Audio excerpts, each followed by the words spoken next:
Get back. This is Illiterate. My name is Evan. My name is Taylor. I read some stuff this week. I watched 8 hours of Get Back. Get Back is one of the most epic examples I can point to of the artistic process. And to see this material 50 years on from its creation put together in this way by such an acclaimed filmmaker. We were looking at the topics this week, not the Beatles, because that's a bit vast. We could do a 4-parter, but somebody's already done that. Yeah. We were interested in Peter Jackson's Get Back.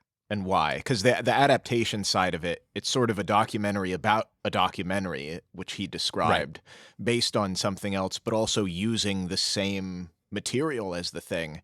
And so, as you're saying, the why questions keep coming up, also because their whole story has been documented quite a bit. Clearly, such a prolific... the biggest act of all time. You know, and I was almost surprised when this was coming out before I understood the whole breadth of it, because there was a very similar documentary that came out 8 days a week, I think. It came out on Hulu just a couple years ago. Fantastic. To put it in context, I don't know about you, Taylor, but I'm not a big Beatles fan. I was not really. My parents weren't into their music. It's in popular media. It's used a lot, but a lot of the music on Let It Be I'd never heard before. Right. This is not just a feature film, which I was shocked. When I first heard about this, I thought it was just an hour and a half feature film. That's why I was confused, because 8 days a week had just come out, and it seemed to really, I was like, wait, hold on, no. And it is the whole creation of what a album, a TV show, a live show, all at once. And it is shot over the course of 3 weeks. Yeah. 150 hours of audio tape, 60 hours of video footage, I believe. Yeah. That's quite an amount of material. And they take you through day by day. They take you down the calendar. It's pretty amazing, actually. You feel like you're going in to the studio and leaving with them. That's how it feels. I feel like I need some written by additional credits on Let It Be, because I was there. You were with them. Well, that's what makes this so wild and weird. Is it's rare to find stories that are this widely known, certainly in the tabloids and whatnot, but also slightly misunderstood. And also have the footage to boot. Right. And that's sort of the why now? Where was all of this? Peter Jackson spent 5 years working on this thing, constructed from something else that already existed, which is the 1970 documentary Let It Be. The recording of their final album, although the album was released a month after they had broken up. They had another album before that, but yeah. I had never heard of the documentary, and in fact, from what I understand, it hasn't even been publicly available since the 80s. Correct, yeah, yeah. So I had questions when I was starting the thing. It was just like, what was this all for? Like, there's a director, but he's a character in this. This is bizarre. Finding out that, yes, there was actually, the film was put together and released as a whole other animal. And a whole other film in its own right that deserves to exist. And I'm pretty sure I think, from what I understand, they don't reuse any of the direct footage if they could help it from That's correct, the original.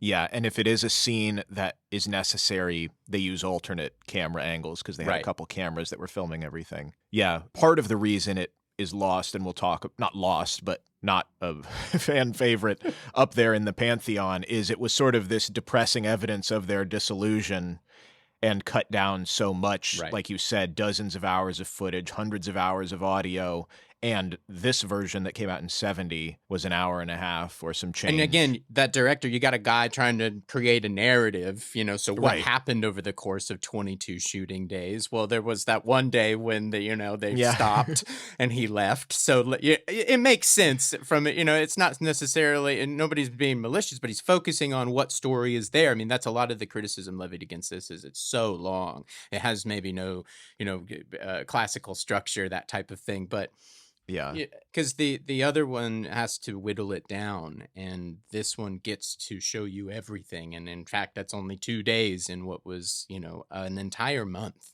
Yeah. And what Peter Jackson finds with it, and we can get into this now, is like by expanding it, by showing all the pieces, there is a more upbeat side to this production. It's not just tension, demise, infighting, hatred, vitriol. It's laughter and joy and the creative process, which sometimes is not interesting to the layman. But if you're interested in how something gets made over over a span of time. It honestly is a joy to watch. If you're not waiting for like something to happen, to just hang out with them, it's really, really fun to just hang out with them because constantly they are breaking into bits. They're breaking into cover songs out the wazoo, baby. I mean, they know so many songs from their days on the road, just even before the Beatles blew up. They just will break into anything. They do it in characters. They'll take the song they're working on for their, it could be like the long and wonder, and they'll do it in like an Indian accent or something just to like get it out of them. Like they shake it out like some sort of improv troupe. It was fascinating to watch. I was thinking presently about it, going like, well, this isn't for everybody. I wouldn't recommend this to my mom, this isn't for everybody, but who is it for? It's certainly for a lot of people. And it's not just people who are interested in the Beatles. I think this is a movie that is for artists, musicians, obviously, but artists and the artistic process. It became interesting in the research to see how negative everything got portrayed. I mean, I guess the 60s are finally losing their boys, so like it's really happening. So I guess you have to play it up, but it was a joyous time. Who is it for? I would say, and I'll go out on a limb here, I would say put it on at a party. They're playing songs all the time. They're joking. They're laughing. They're writing beautiful, it's a party vibe, known music. It's kind of a party vibe to begin with. Put it on. It feels like something that would be on at a museum in the background in a way, that's how it really came across to me. If you're interested in artists, their process, then hang out with them for a while. It's fun. So, and take it in pieces. One of the artists, then, the person who put all this together that was infinitely interested in it is Peter Jackson. And how in the world did he get a hand on this? And all that was curious to me. Out of everybody. I mean, fantastic pick, but I wouldn't know who to pick, so why him? How him? How him? Yeah. So like you're talking about with this lost, sort of forgotten Let It Be documentary, he had been a fan of the Beatles forever. He was 8 years old when they broke up, so it wasn't like he was tracking them in the 60s, but his parents were big on them, all that stuff. So he had this fourth generation bootleg of Let It Be, the documentary, on VHS. And they had changed it. It was shot in 16 millimeter, and then they expanded it to 35. It's like with internet memes, as they get shared, the JPEG quality goes down. So his VHS was just this horrible sort of muddy blues and greens. And like you said, it's still not available on home video since the 80s. Well, no wonder he wanted to redo it. Yeah. So, what happened was 2020 would be the 50th anniversary of this. So Apple Corps, who owns all the footage locked away in the basement, they had planned on doing something with it.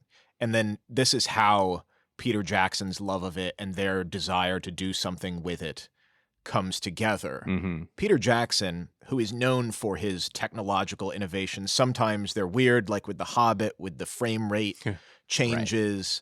But he's always pushing something with film and technology. So he had a project that came out in 2018 called They Shall Not Grow Old. Are you familiar with this at all? Yes, I did not catch it, but I did hear the buzz around it, and it sounded really fascinating. Yeah. So I'll put a link to the trailer in the show notes, and there'll be links to all the stuff we talk about for you to look at. But the setup being that his grandfather fought in World War I, and this Imperial War Museum in England, I believe, asked him to make a documentary. This is the first time he's doing anything documentary, but they sought him out for this reason because they had 100 hours of footage, 600 hours of interviews with soldiers in World War I, all these archives, everything is over 100 years old, say, can you do something with this for us? And so he's on board. Please check out the link because it's amazing. The visual stuff is what it gets revered for because the big thing was this kind of Charlie Chaplin effect because they used hand crank cameras to keep the film going. Wow. I mean, you probably know more about this. It's all over herky-jerky, or it looks like they're sped up Yeah, because it's by hand, it's not by a machine, so that it wavers, it flutters in and Right. out, so it can look, it's interesting to watch something like that because in one moment, like you're saying, it'll be sped up, then it'll jerk and slow down because Yeah. that is actually somebody turning. And the frame rate that they were using, it was slower. So that's why when you put it on, it seems like everything is a little sped up.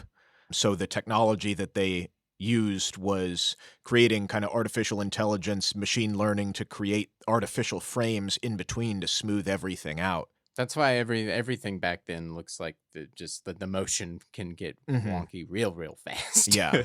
So he did all that. He put a lot of colorizing it by hand. And then the audio soundscape, they hired lip readers and then got voice actors to perform and did all of the Foley, which is all the footsteps and tanks and, gunfire and all of that stuff. It's just amazing. Now he's a documentary filmmaker. He's not just doing Lord of the Rings. So what happens thusly then is Apple Corps CEO Jeff Jones, that's the company that owns all the Beatles stuff, invited PJ to the offices in London because they knew he was working on this World War I film. And the pitch to him is, we're doing this traveling Beatles exhibition and we have all this archival film. Could you update it or use the same tech? What are you doing with that? And help us out with this exhibition. So he was interested, but he asked about this Let It Be movie because, like I said, he had it as a kid and said, what are you doing with that stuff? Is that a part of it? And they said, well, that's a separate project. Remember, the 50th anniversary is coming up. But they said, we had a director on it, and then they dropped out. And so Peter Jackson said, well, I'll do it. Wow, yeah.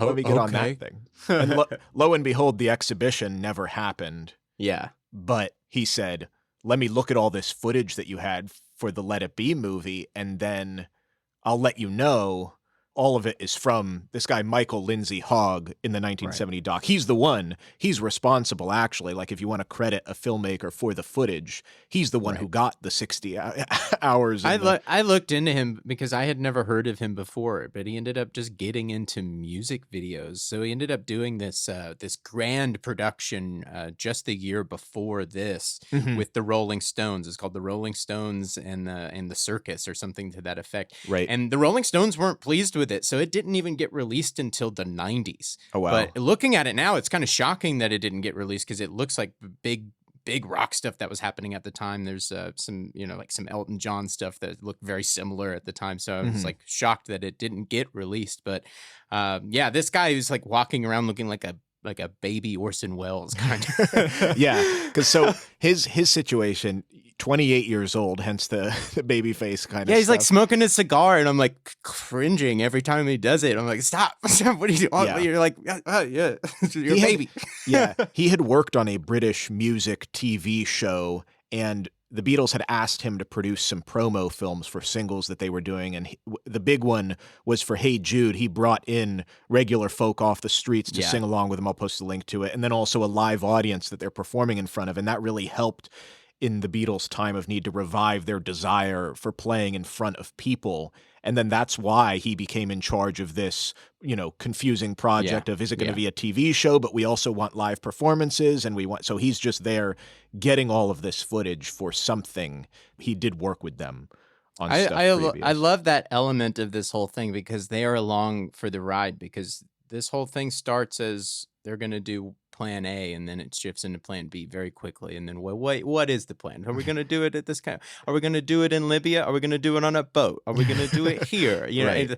So let's move out of the stage and go back to London. Like, to the studio. It becomes, the plan goes awry very, very quickly with just the four guys trying to figure out what they want to do. And it's this production crew that is attached to also helping make all that stuff happen and capturing this. And so they're just flying with it moment to moment. And so when it becomes obvious, like, okay, we can't do the boat thing, it's so fascinating to see them in on these conversations and like trying to like pick up and walk a circus all together at the same time as these guys are inside. Like, what if it is this? Again, that shows you why maybe the original Let It Be doc became a little more negatively charged because he's trying to find a through line.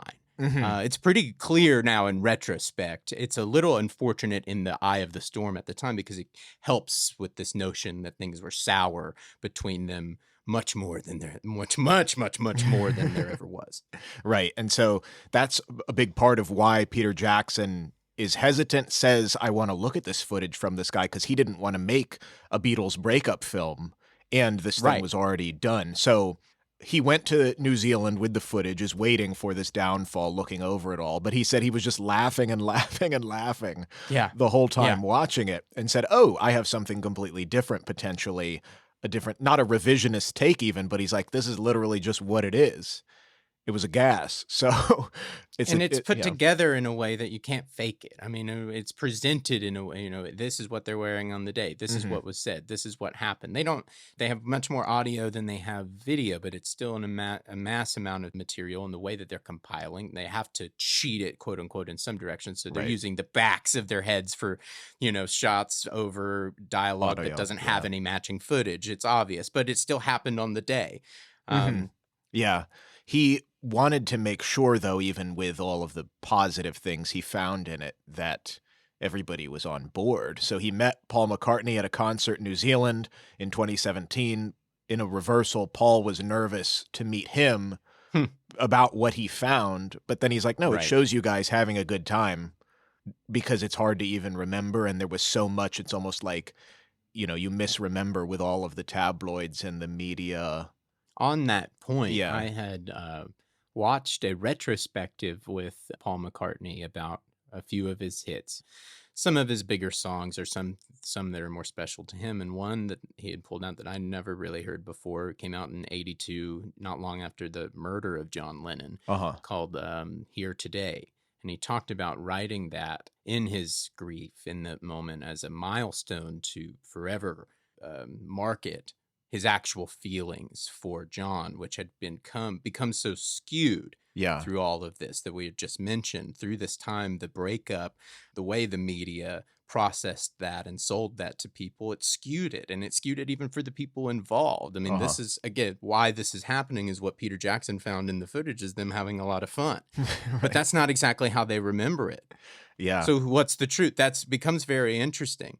Yeah. And such a beautiful reason to actually make this is like, well, it's not a breakup film because they're not breaking up. They're not angry at each other. They're actually having an immense amount of fun. Yeah. It's the slow dissolution of what you want. It's like eventual. That's just life is entropy. Things dissolve. Things break apart over time.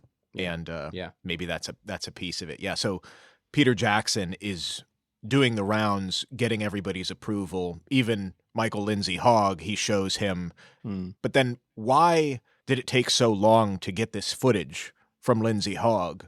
Why are they waiting for the 50th anniversary? That was my next thought on this. If it all seems lovely and it's fun and everybody likes it, what happened? So a big part was that the 70 film was a dour, negative take on it. And he had shown in '69, Michael Lindsay-Hogg did, the band, the film, which was interestingly the same night as the lunar landing, had to do massive recuts because there were executives that said there was too much of this or that.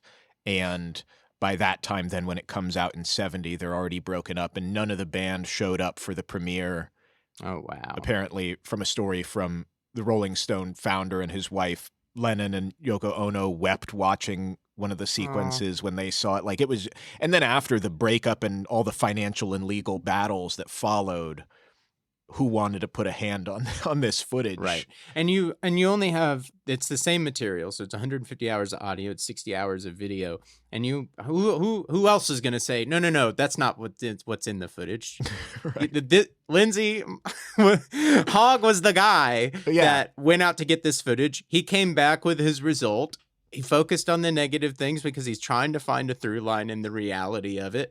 Yeah. Who else is there to say, well, no, hold on. You missed this. Well, actually, it felt like this. No, it comes out and it kind of rewrites history a little bit for everybody. And then it gives all the fuel for the press to go off in the direction they wanted to go anyway. Yeah. So it just helped accidentally, inadvertently spin up this stuff that then actually really affected them in turn because it seemed more true than it ever really was. Well, and another thing that I saw that maybe most people don't know about is there was also a technical issue to getting it. So in 1971, just a year later, some employee at Apple Corps stole 140 hours of the audio and left only the mono single track version that was used for the final cut of the film. So all that stuff was gone. The stolen tapes had hours of sound that was obviously not with the camera footage, but it would be potentially even more interesting because he was hiding microphones and doing all this stuff to get as much as he could. So at a certain point, Interpol, the European police organization, got involved and they did a sting operation, found it in Amsterdam in the early 2000s. And our Beatles episode has a sting operation. They didn't get it all. They only got 40 of the 80 tapes back. But this wasn't even gotten until the early 2000s. So that's all that time where it was just missing and then found in Amsterdam. It's incredible. Yeah. So all those then create the challenges. And then we're talking about the amount of footage that Peter Jackson is going through. He said 3 to 4 hours of picture because they're moving cameras around. They don't just have cameras shooting 8-hour days and they're, getting several different setups and whatnot, but then 6 to 8 hours of audio because it's cheaper to record. So how to even get a handle on all of this? Right. Peter Jackson said it was just a year syncing up the footage. Yeah. And what that means is going through everything, trying to understand the context of it. Yeah. This happened on this day. Okay. This was next. This belongs to that day. No. That's that day. And then can you explain clapperboards? The clapperboard is a really simple thing. It's just supposed to make a loud noise so that on film, on video, you can see when that noise is supposed to happen. And then when you're listening to it, and particularly when you're looking at the audio waves, you can see where that noise occurs. It'll be a big clap. It'll be a big mark. So that's just to sync up your picture and your sound in one fell swoop. So then all of this is in editor's hell because there were no clapperboards for most of this. Because they didn't want to disturb them and they're in the middle of rehearsal. And they're like hiding behind amps and stuff. Like they're getting out of the way. They're on Zooms. Like again, this is a whole other dimension on top of the Beatles band, like artistic process. You have Hogg and his whole crew. Yeah. So a lot of this then syncing, why it takes so long. It's like, we just got to get a grip on what even we have. And then also we can't. Back to what I'm saying about Hogg and his process. He's the only person that was him and his editor at the time are the only people looking at this material. It's taken, 40, 50 years for somebody else to okay, let me take on footage I wasn't there to witness. I don't remember the thing that happened. Let me go look at it. Yeah. He's taking it blind. He's time traveling. When you say a year to go through all of this, sounds about right. To go through all of this, categorize all of this, so you know what moments are what actually syncs up to what you have footage for, what do you have coverage for, what do you not have coverage for, do you have an image for this or not? Yeah. So for this first cut, just the rough cut, Peter Jackson said of let's just get as much as we can of each whole day that sort of tells a story that we have picture to go with the audio, so we're not just going to cut to a black screen. And like you said, sometimes if we can fill in the back of somebody's head or a wide where we can't really see what they're saying, we can put that in there. But this first initial thing that he has is 18 hours that they bring it down from 60. This is their first major cut, and it gets all the days. This then becomes part of the new technology that they employ, which, like I said, is PJ's game. He's on. What can we do with new technology?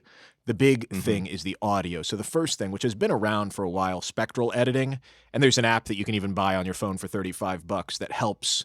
And basically what it is he calls the process demixing, and they have a whole nother thing that's even more deep machine learning that gets better. But basically you teach a computer what each instrument sounds like, what the vocals sound like, because they only have one audio track, and then you can extract the tracks so you have the one person's voice. It's hard to explain, but it sounds like magic where it's it splits up the tracks into what's what. That's so you interesting. That's you have Ringo slamming on the drums, but you only hear the vocals. You can separate them, even though it's just one waveform. It's just one thing. How do you get just this one frequency? Oh, we can split it to the 6 different things that are coming through here. Is pretty crazy. And like I said, it can be done and it's been done before, but I guess the technology that they're doing and with machine learning, the more data you give it, the better it gets at figuring out what's what. Yeah. I had seen, there's a Beatles podcast called Things We Say Today, and I'll post a link to this because it's worth looking at. And they've been running this, I think there's 300-something episodes now. They talk about the Beatles every week. And Peter Jackson is on this podcast. It's a 4-hour podcast. It was funny because he asked to be on it. Because my gosh. Yeah, he's such a Beatles fan. He's like, I listen to you guys every week. That's incredible. He's like, I don't have anyone to talk to about this. He's like, I talk to my editor, but like, I'm so in deep. This is like a therapy session to like chat all this out. So that's amazing. I found this, and I'll post links to the specific time codes because it's 4 hours, like classic Peter Jackson going as long as possible on something. Got to decompress after looking at this footage for 3 years. Yeah. So he puts in there, which I couldn't go back to it. Yeah. I couldn't find any other evidence of this online except for in this podcast. So give them credit for getting him on this. He said he wanted to be on it, but that's so funny. He shows the song they did, I've Got a Feeling, the mix where they're all incorporated, and then the technology that they worked on that pulls it out and separates. So it's just the vocals, just the drums, just the guitars, all of that. So I'll post a link to that. But more interestingly, in this podcast, they talk about the conversations, because that's just the music. Like you said, there's so much music in there, but they're also talking all through this. Peter Jackson was saying there was a time, and this was only 6 months before the release, where the movie that they had 2,000 subtitles. And because of this technology, they could cut out 1,500 of those in what they're doing. Because he was saying the story is really in the conversations. You can have the music in them, but really you want to hear what they're talking about in all of this. And as you had said, Michael Lindsay-Hogg is in the midst of it, and they were even a little bit antagonistic to him because they're aware that he's trying to record private conversations, and John and George in particular were using their instruments to obfuscate what they were talking about, and so they would be strumming, not even anything, Peter Jackson was saying, just like bram, bram, bram, while they're talking. So you see the footage, but it's only just loud guitar, but you know they're talking about something. Right. So with where they can separate the musical tracks, he was also able to isolate background noise and sound. Yes. So 50 years of tech later, he can sneak and peep on what these private conversations were. Gotcha, John. And again, in this podcast, Peter Jackson shows like what that difference was between, which you wouldn't know in the just watching it.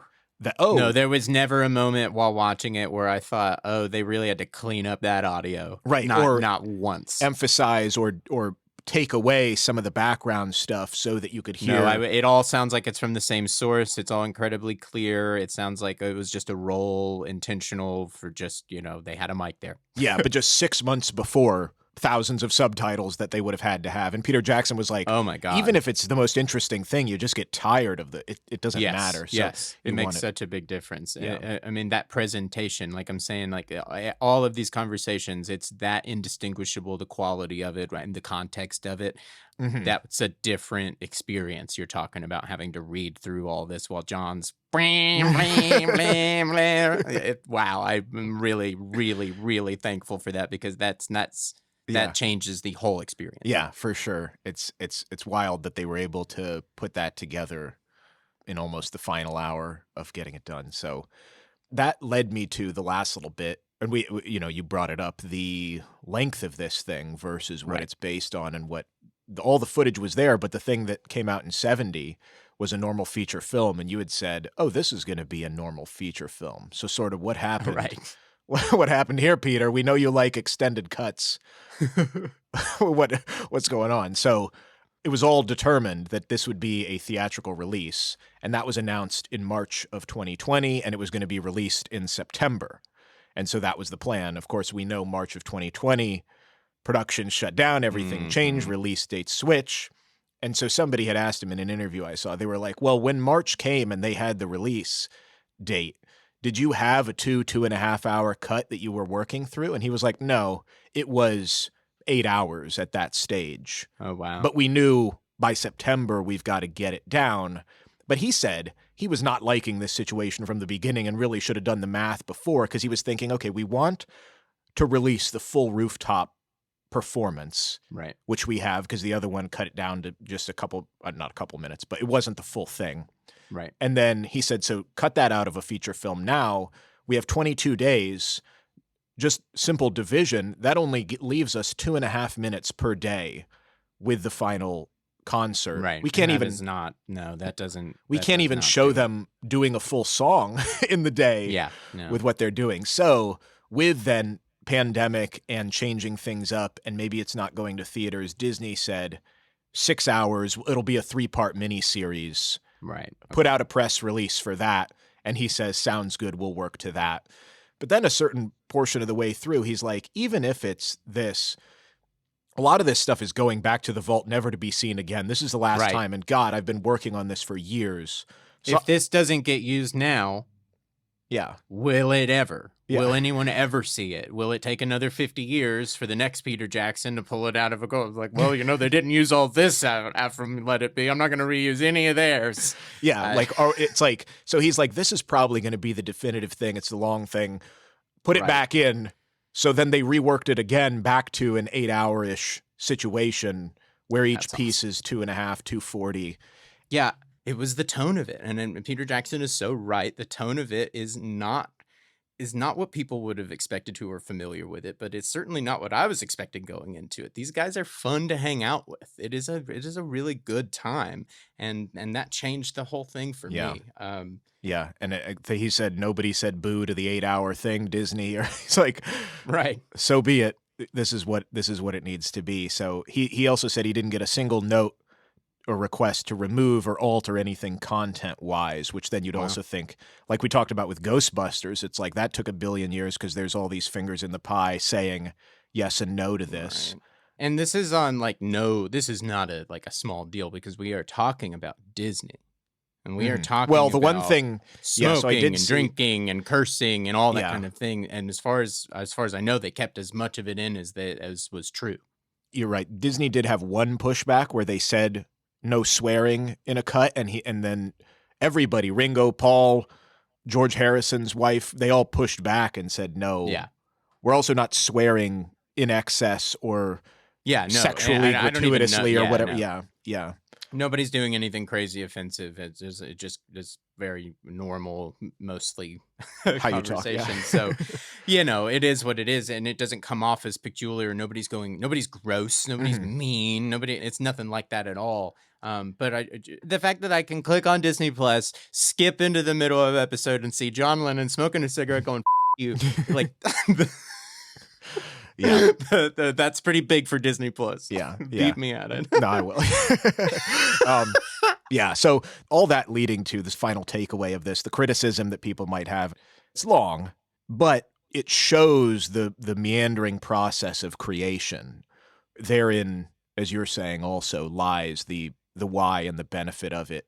If you could be an 8-hour fly on the wall for one of the most important creation teams, collaborative things, that's what it is. It's a simple drift. It adds more complexity to what was they broke up. Really humanized it for me, man. Because I didn't come into it with a bunch of pretense for who they are and their body of work and all those sorts of things, but they are who they are. And as soon as it starts, I'm going like, oh, this is cool. This is really chill. Like, I'm like, this feels like hanging out, and they might as well be in their garage, man. Like, it's pretty incredible to just like have a point of view in the room as these things are emerging, and then to really bring it back down to, well, we're just here. They've got coffee over here. I'm just hanging out. Well, I'm waiting on John. He's not. They're not here yet. Camera's setting up. It's so human. Yeah. And from an artist's perspective, I hope that it would be wildly inspiring for any aspiring musicians and artists to see that this is just a normal process, and you have to sit down and you have to beat it out and you have to combat and you have to, there is some conflict. There's some moments where it doesn't go right. well, let's see them really actually hashing out a song, a whole album. Oh my God. Yeah. But it's in the middle of, they might be breaking into some like 1950s like hoedown. Like who knows what's going to come out of their mouth next. But they're trying to push the creativity just to emerge. And they're at the end of the day, they're just playing. But I grew a great respect for each of them individually as to what they brought to the process. Yeah. They're all very different. And it was interesting to see them work and move together, and everything that they each brought is so different. Well, I'll post a link because you had alluded to, I'd seen article upon article, like if you don't want to watch 8 hours, but you want to get a flavor, like just watch this little piece. You had mentioned McCartney starts writing, and it's the titular Get Back. He's just riffing because John Lennon's late, and the other guys, one of them's yawning. It's like, oh, he's just throwing down a riff, muttering gibberish. There's not even lyrics. It's kind of the messiness of it, but it's also like he's trying to remember it, and that's part of the artistry. It's like he's finding it. He's letting it appear. He had already written Get Back, and he's trying to remember what it was. But that's him writing it then. And you see the spark in the other guy's eyes when it's like, oh, he's on to something, and then we're off to the races and we're adding what can I do? Oh, can I add something? Oh, does this fit with it? Yeah. Yeah. So I'll post the link to that clip because it is really just, I don't think people had seen that before, and it really encapsulates the whole kind of thing in micro. So yeah, it's definitely. If you're trying to start a band, watch it. This humanizes the whole process, and for it to really make it feel less big was a really great takeaway. Yeah. There's even one thing that's interesting about this is so much as their career coming to a close is they recorded Abbey Road months after this. Yeah. Which is fascinating to like contextualize this. This happens in January 1969. Abbey Road, September. That's what they're saying. It's the beginning of the end. This isn't what it was. It just came out in 70 after they had already broken up. Yeah. It's just fascinating to contextualize all of this and then to get this point of view, such an intimate, beautifully presented point of view. Again, put it on at a party. It'll do great. All right, Taylor. Thank you so much. Thank you guys for listening. We couldn't do this without you. Really appreciate it. @IlliteratePod on Instagram. Let us know what you're reading. Let us know what you're watching. Is there something coming out that you're interested in? You never know when we're going to do an episode based on that thing you want to know all about. So get in touch. Until then. Catch you next week.